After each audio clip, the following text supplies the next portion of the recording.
আজকের রেসিপি জ্যান্ত লাটা মাছ দিয়ে কাঁচকলা আলুর ঝোল।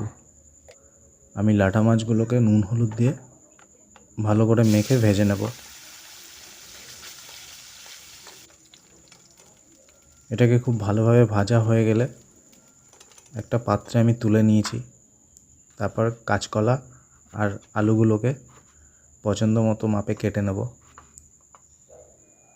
তারপর জলের মধ্যে অল্প নুন আর হলুদ দিয়ে কাঁচকলা আলু এই জলের মধ্যে দিয়ে এটাকে হালকা করে ভাপিয়ে নেব।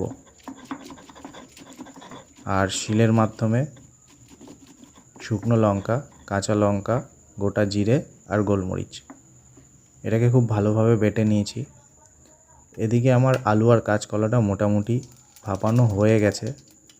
তারপর ওটাকে জল ঝরিয়ে তুলে নিয়ে কড়াইয়ে জিরে ফোড়ন আর পেঁয়াজ দিয়ে ভালো করে ভাজা হওয়ার পর সিদ্ধ করে রাখা আলু আর কাঁচকলা দিয়ে তার উপরে নুন আর হলুদ এভাবে ভালো করে ভাজা হয়ে গেলে একটা গোটা টমেটো দিয়েছি, সেটাকে মেশানোর পর বেটে রাখা মশলাটা দিয়ে ভালোভাবে এটাকে কষিয়ে নিতে হবে।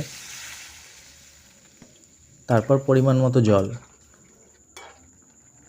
জলটা দেওয়ার পর একবার অবশ্যই নুনটা চেক করে নেবেন। আমার এখানে একটু নুন কম ছিল, পরে আমি দিয়েছি। তারপর ভেজে রাখা মাছ। আর এই রান্নাটা আরও টেস্টি করার জন্য আমি শুকনো খোলায় একটু গোলমরিচ আর জিরে এটাকে ভেজে নিয়ে বেটে তরকারিটার মধ্যে দিয়েছি। জ্যান্ত মাছের তরকারিতে এভাবে ভাজা মশলা দিলে খেতে খুব সুন্দর লাগে। এভাবে একবার অবশ্যই ট্রাই করে দেখার অনুরোধ রইল।